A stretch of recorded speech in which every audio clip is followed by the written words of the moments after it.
সুপ্রিয় দর্শক মন্ডলী, আজ 29 এপ্রিল 2025 মঙ্গলবার, 16ই বৈশাখ। জানাচ্ছি পত্রিকাগুলোর প্রধান প্রধান শিরোনাম। সর্বপ্রথম ইত্তেফাক মেইন হেডিং করছে, নির্বাচনে জিতেই ট্রাম্পকে এক হাত নিলেন কার্নি। নেক্সট প্রথম আলোর মেইন হেডিং, ট্রেড লাইসেন্স বাতিল, রেস্তোরাঁগুলো কি এখন বন্ধ হয়ে যাবে? এরপর যুগান্তরের মেইন হেডিং, রাখাইনে মানবিক করিডোর বাংলাদেশে কি ঝুঁকি তৈরি করতে পারে? নেক্সট জনকণ্ঠর মেইন হেডিং, কানাডার পরবর্তী প্রেসিডেন্ট হতে যাচ্ছেন মার্ক কার্নি। এরপর ইনক্লাবের মেইন হেডিং, বনশ্রীর মোদারিয়ায় কোরবানির পশুর হাট বন্ধে হাইকোর্টের আদেশ। এরপর আমাদের সময় মেইন হেডিং, ইশরাকের মেয়র পদের গেজেট নিয়ে বিতর্ক কেন? শপথ নিলে কতদিন পদে থাকতে পারবেন? নেক্সট কালেকণ্ঠ মেইন হেডিং, রাজনৈতিক সমর্থন ছাড়া প্রবাসীদের ভোটদান ভেস্তে যাবে সিইসি। এরপর মানবজমিনের main heading, Xi Jinping phone করেছিলেন, ট্রাম্পের এমন দাবি প্রত্যাখ্যান করল চীন।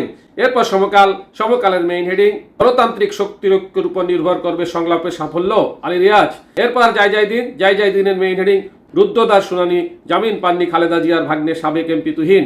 এরপর বিবিসি নিউজের মেইন হেডিং, ইশরাকের মেয়র পদের গেজেট নিয়ে বিতর্ক কেন? শপথ নিলে কতদিন থাকতে পারবেন?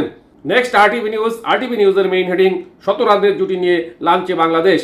এই ছিল পত্রিকাগুলোর প্রধান শিরোনাম। চলে যাচ্ছে যে কোনো একটি সংবাদের বিশ্লেষণে। আমরা সকলেই কম বেশি অবগত, বাংলাদেশ এবং জিম্বাবুয়ে টেস্ট সিরিজ চলছে, এটা দ্বিতীয় ম্যাচ। জিম্বাবুয়ে তাদের সবকটি উইকেট হারিয়ে 227 রান করছেন।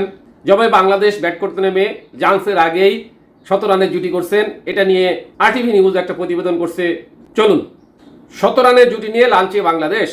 চট্টগ্রাম টেস্টে আগে ব্যাট করতে নেমে দুর্দান্ত শুরু করেছিল জিম্বাবুয়ে। প্রথম 2 সেশনে দুর্দান্ত নৈপুণ্য দেখিয়েছেন তারা, কিন্তু শেষ বিকেলে তাইজুল ইসলামের স্পিন জাদুতে স্বস্তি নিয়ে প্রথম দিন শেষ করছে টাইগাররা। এরপর আজ সকালে ব্যাটিংয়ে নামেন বাংলাদেশের 2 ওপেনার সাদমান ইসলাম ও ইনামুল হক বিজয়। তারা করেন দুর্দান্ত দলীয় ১৭ রানের জুটি। লাঞ্চের আগে এই জুটি বাংলাদেশকে বেশ স্বস্তি দিচ্ছে। সাদমান ইসলাম ষষ্ঠ 50 দেখা পেয়েছে, আর অনেক দিন পর টেস্ট দলে ফিরে 38 রানে অপরাজিত আছেন বিজয়। এটাই তার টেস্ট ক্যারিয়ারের সেরা ইনিংস। এর আগে এক ম্যাচে 2 ইনিংস মিলিয়েও 30 রান করতে পারেননি বিজয়। এই জুটির ব্যাটিংয়ে লাঞ্চে যাওয়ার আগে বাংলাদেশের স্কোরবোর্ডে রান 105। গতকাল 28 এপ্রিল টসে জিতে প্রথমে ব্যাট করতে নামে জিম্বাবুয়ে। দুর্দান্ত শুরু করেন তাদের 2 ওপেনার, তবে ইনিংস বড় করতে পারেননি কেউই। 33 বলে 21 রান করে অভিষিক্ত তানজিম সাকিবের প্রথম শিকার হন বেনেট। 50 বলে 21 রান করে তাকে সঙ্গ দেন কুরানো। উইকেটে নিকোলাস ওয়ালেসকে সঙ্গে নিয়ে রান তুলতে থাকেন অনভিজ্ঞ শন উইলিয়ামস। 107 বলে 50 তুলে নেন ওয়েলস। এরপর আহত হয়ে মাঠ ছাড়েন তিনি, আর 114 বলে অর্ধশতকের দেখা পান উইলিয়ামস।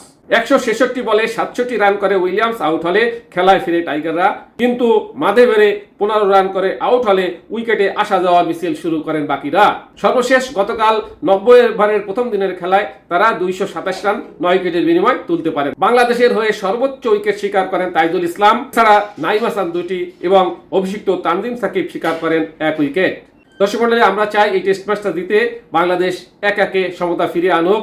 এই ছিল সেখানকার সর্বশেষ সংবাদ এবং পত্রিকাগুলোর প্রধান শিরোনাম। সাথে থাকার জন্য ধন্যবাদ। আসসালামু আলাইকুম।